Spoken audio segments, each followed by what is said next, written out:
غسل سے متعلق چند احتیاطیں جو ہم اور آپ سب کے لیے لازم اور ضروری ہیں۔ جیسا کہ ہم اور آپ خوب جانتے ہیں کہ غسل میں یعنی نہانے میں 3 فرض ہیں۔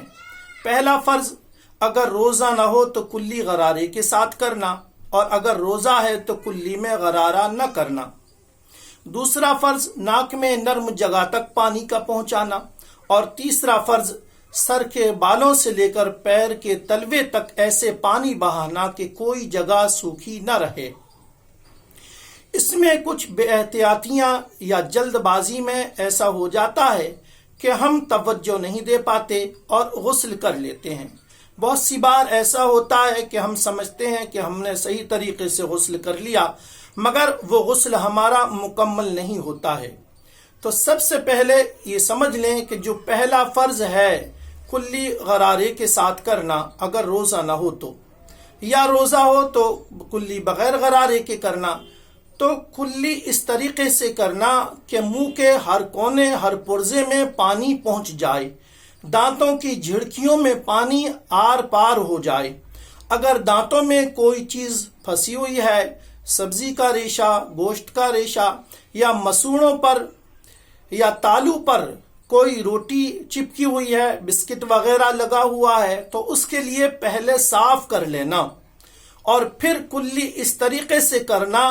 کہ منہ کے ہر کونے میں ہر پرزے میں پانی اچھے طریقے سے گھوم جائے، پہنچ جائے۔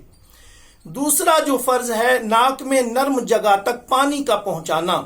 تو ہم ہاتھ میں پانی لیتے ہیں اور ناک میں پانی لگا لیتے ہیں، تو یہ پورے طریقے سے صحیح طریقے سے دوسرا فرض جو ناک میں نرم جگہ تک پانی کا پہنچانا ہے وہ ادا نہیں ہو پاتا، بلکہ ہمارے لیے آپ کے لیے چاہیے کہ جب ناک میں پانی پہنچائیں اس سے پہلے اپنی ناک کو صاف کر لیں۔ سردی کے موسم میں بسا اوقات ایسا ہوتا ہے کہ ناک میں گاڑی رطوبت جس کے لیے رینٹ کہا جاتا ہے وہ بھری ہوئی ہوتی ہے، یا گرمی کے موسم میں وہی رطوبت سوکھ جاتی ہے اور پپڑ بن کر وہ جم جاتی ہے، تو ہم جب پانی ناک میں پہنچاتے ہیں تو وہ رطوبت ہماری ناک کے کھال اور بالوں تک پانی کو نہیں پہنچنے دیتی۔ تو ہمارے لیے چاہیے کہ ہم سردی کے موسم میں وہ رینٹ وغیرہ ہے اس کو صاف کر لیں، یا گرمی کے موسم میں وہ سوکھ کر جو ادھر ادھر چمٹ گئی ہے اس کے لیے صاف کر لیں۔ تو پہلے ناک کو صاف کریں اور پھر ناک میں نرم جگہ تک پانی کو ایسے پہنچائیں کہ ناک کے کھال اور بال دونوں صحیح طریقے سے نرم جگہ تک دھل جائیں۔ جو غسل کا تیسرا فرض ہے کہ سر کے بالوں سے لے کر پیر کے تلوے تک پانی ایسے بہانا کوئی جگہ سوکھی نہ رہ جائے، تو اس میں کچھ جگہیں ایسی ہیں کہ جب تک توجہ کے ساتھ وہاں پانی نہیں پہنچایا جاتا وہاں خود سے پانی نہیں پہنچ پاتا۔ جیسا کہ کانوں کی غراری ایسی بنی ہوئی ہے، ایسی بناوٹ ہے کہ جب تک ہم کانوں میں انگلیاں نہ پھرائیں کانوں میں صحیح طریقے سے پانی نہیں پہنچ سکتا، اور تھوڑی کے نیچے بغلوں میں یا کسی کا پیٹ بڑا ہوا ہے اور اس میں بلٹیں پڑی ہوئی ہیں تو وہ پانی اوپر سے بہتا ہے اور بلٹوں کے اندر پانی نہیں پہنچ پاتا، پانی اوپر سے بہتا رہتا ہے، تو اس شخص کو چاہیے کہ وہ اپنے پیٹ کی بلٹوں کو کھولے، یعنی جو پیٹ کسی کا بڑا ہوا ہوتا ہے اور وہاں جو بڑھنے کے سبب پانی نہیں پہنچ پاتا ہے تو وہاں پانی صحیح سے پہنچائے۔ مائیں اور بہنیں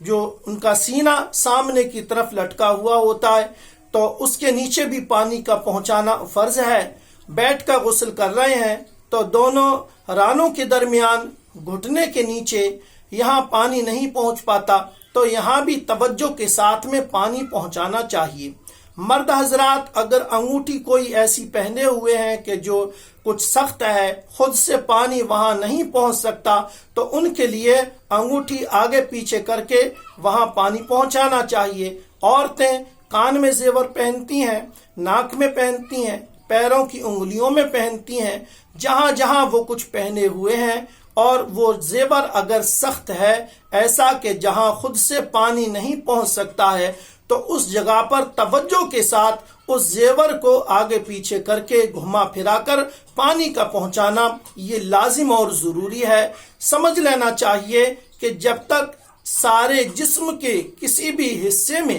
کوئی ایک جگہ بال کے برابر اگر سوکھی رہ جائے گی تو غسل نامکمل ہوگا، غسل نہ ہوگا اور انسان پاک نہ ہوگا۔ تو یہ چند احتیاطیں ہیں، غسل کرتے وقت ان باتوں کے لیے ضرور مد نظر رکھنا چاہیے اور توجہ کے ساتھ جہاں خود سے پانی نہیں پہنچ پاتا ہے وہاں پانی پہنچانا چاہیے، کہ پاکی ایک ایسا عمل ہے کہ جس کے بارے میں اللہ کے حبیب صلی اللہ تعالی علیہ وآلہ وسلم نے ارشاد فرمایا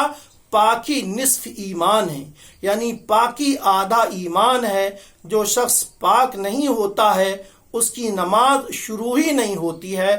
کیونکہ نماز کی جو پہلی شرط ہے وہ پاکی ہی ہے۔ تو جسم کا سب سے پہلے پاک ہونا یہ لازم اور ضروری ہے۔ تو جب غسل کریں، جو احتیاطیں غسل کرنے میں ہیں، جو ہمارے بڑوں نے، فقہا نے، علماء کرام نے ارشاد فرمائی ہیں، ان پر ضرور عمل کریں تاکہ ہمارا غسل صحیح طریقے سے ہو جائے اور جو ہم عبادتیں کریں اللہ تبارک و تعالی ان کے لیے قبول فرمائے۔